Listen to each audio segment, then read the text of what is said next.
All right, folks, we're back. You're listening to Community Focus right here on WPGC 95.5. I'm your host, News Affairs Director, Guy Lambert. Well, my next guest truly has an amazing story. His name, Dr. David Caruth. And let me tell you, his story of survival is one of a kind. You see, years ago, Dr. Caruth was struck by lightning. By the way, the odds of that happening, 576,000 to 1. Well, thank God he survived that lightning strike, and has since, he's persevered to do bigger and better things in life by giving back. Despite a childhood that included poverty, child abuse, and disabilities, Dr. Caruth is a successful administrator at UDC. Just recently, he authored a book entitled God's Perfect Timing, Breaking the Cycle of Poverty Through Education and Faith. It's an extraordinary tale of beating the odds despite a stacked deck against him. And with that, I give you Dr. David Caruth. Good morning, sir. Truly a pleasure to meet you, and thank you so much for being on the program. Good morning. Thanks for having me. First and foremost, I got to say, wow. I've never met anyone before that's been struck by lightning. You heard me make mention of your story in the beginning, but folks are, let's say, just meeting you for the first time on the radio. Tell us all about your story of survival and how you came to be in the place that you are now. Okay, well, and as the title of the book suggests, grew up poor like a lot of people. There were 11 people in our family, and we were pretty much growing up poor. Not a lot of food to eat. Not a lot of new clothes to wear, and eventually.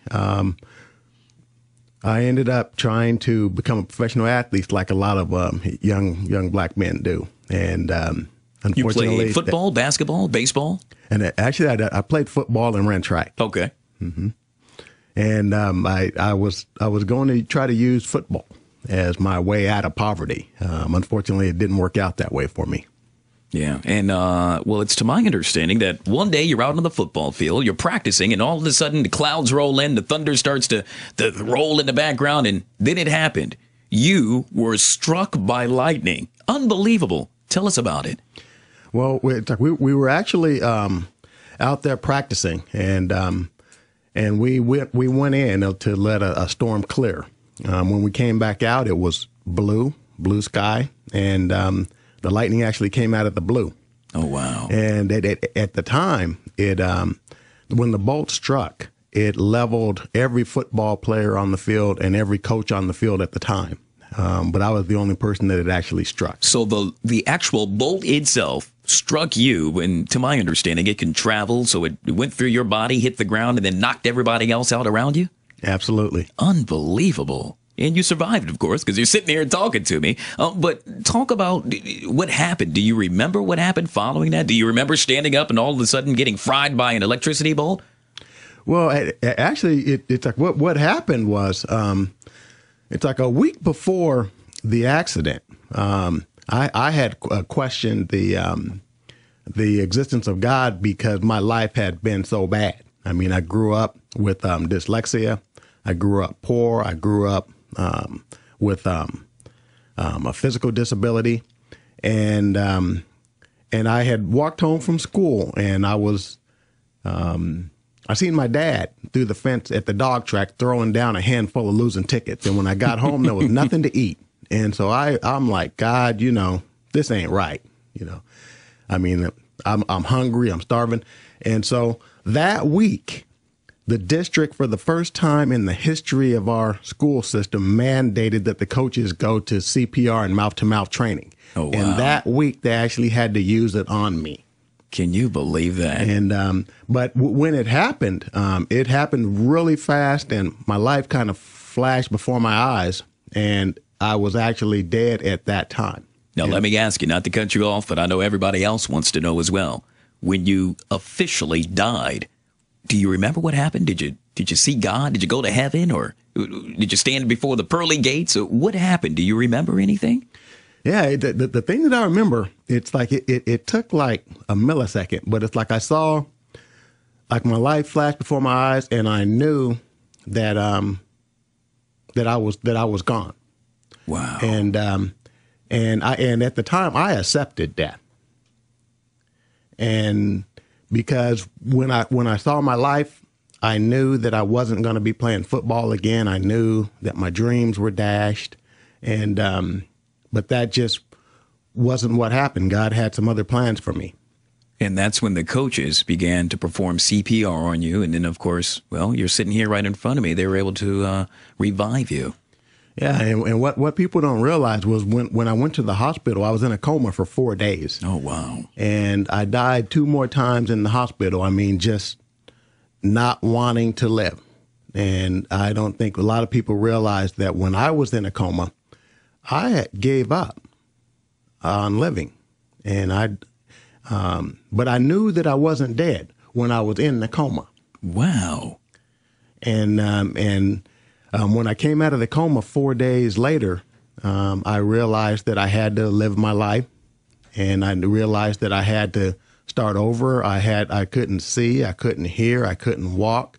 Part of my memory was erased, and I was burnt to over 90% of my body. Wow. You know, not to cut you off, but I remember learning while I was in school that typically if you're burned, whatever the percentage of your body that you're burned on, plus the age you are, the closer that gets to 100, the less chances that you have of survival. So let's say you burnt 90% of your body, you're 30 years old. Well, what does that mean? That means you're at 120, correct? That's a 120% chance that you are not going to survive. But yet you did, and you've thrived. And you moved on. A lot of people are saying, well, why did you not want to live? Why did you not want to carry on? And as you stated, you grew up pretty hard. It wasn't easy. Talk about that.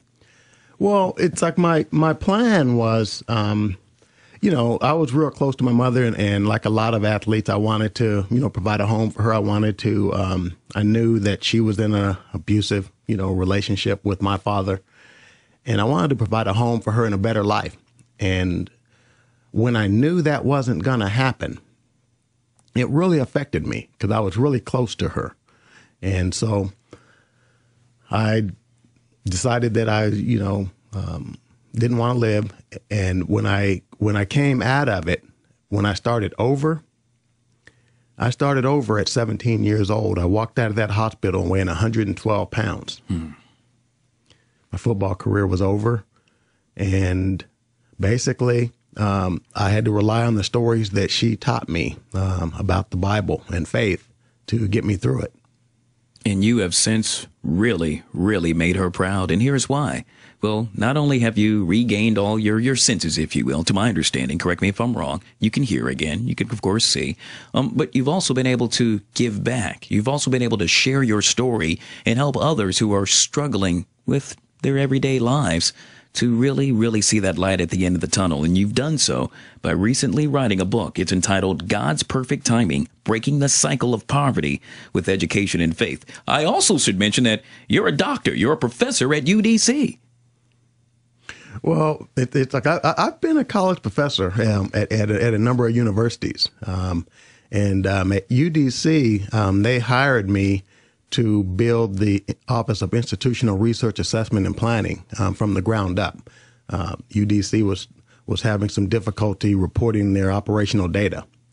And as it turns out, you have a young man that's, I still have dyslexia, and set up the whole office to run the operational data at a university so that they could determine their graduation rates, their retention rates, how many, the demographics of the students that are going to UDC. And so, yes, I've come quite a ways. Yeah, there are folks listening to this program right now, and well, times are hard from a financial perspective. A lot of people, I should say, don't have any extra cash. They're barely able to put food on the table for the kids, but well, they just need some inspiration. And let me tell you, you truly, sir, are inspiring. Not only were you struck by lightning, dear God, but you also grew up in poverty. You also were faced against all these challenges and roadblocks, if you will. But you've been able to thrive. Share with us maybe the vision you have, or something that, well, you think in your mind that you could share with others that could really help them hang on and move forward. Well, the thing that got me, that got me to face my challenges. I know that there are a lot of people out there in all different in all walks of life that have a lot of difficult challenges. And my own mother Her father passed away when she was 5 years old. Her mother passed away when she was 12, and she was the oldest of four. She had two younger sisters and a younger brother. And as I was going through my journey, overcoming racism, discrimination, dyslexia, learning disabilities, physical disabilities, I had asked myself, would these challenges stop her? And they didn't. It's like she raised 9 kids. Every one of them went to college. All of us have become successful in what we chose to do. And so I always just looked at her life as an example, and she was always encouraging to me. And she always just told me to be the best that I could be. And just to, she didn't care what I turned out to be, just be the best one of them. Do you talk about mom in the book? I do. I talk about my mom and my relationship with her. I talk about my relationship with my abusive father.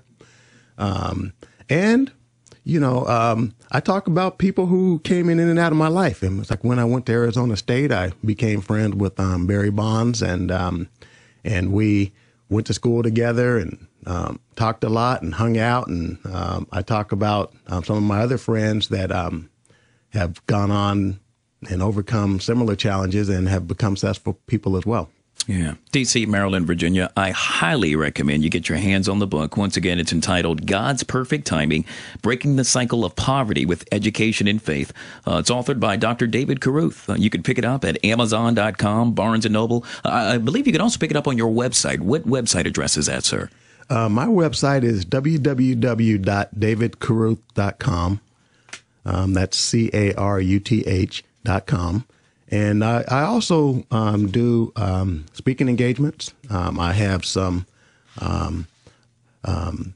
speaking engagements that I'm lining up with some area churches. But if you contact me, I am happy to come and provide my personal testimony and do some book signings. Yeah, speaking of book signings, I owe you an apology. We were trying to get you in here last week. We were just completely overbooked, but you had a book signing yesterday that I really wanted to promote. It took place at the Sankofa Books. Is that right there on Georgia Avenue? Did I pronounce that correctly? Yes, Sankofa Books. It's two blocks from Howard University. Yeah, well, that, of course, took place yesterday. To my understanding, it was a success, but folks that weren't able to make it yesterday and they still want to get their hands on your book, once again, the best way to go about to do so is to log on to Amazon.com, Barnes & Noble. The name of the book is God's Perfect Timing, Breaking the Cycle of Poverty and Education in Faith. And last but not least, they could log on to your website. And that website address being one more time, sir? www.davidcaruth.com.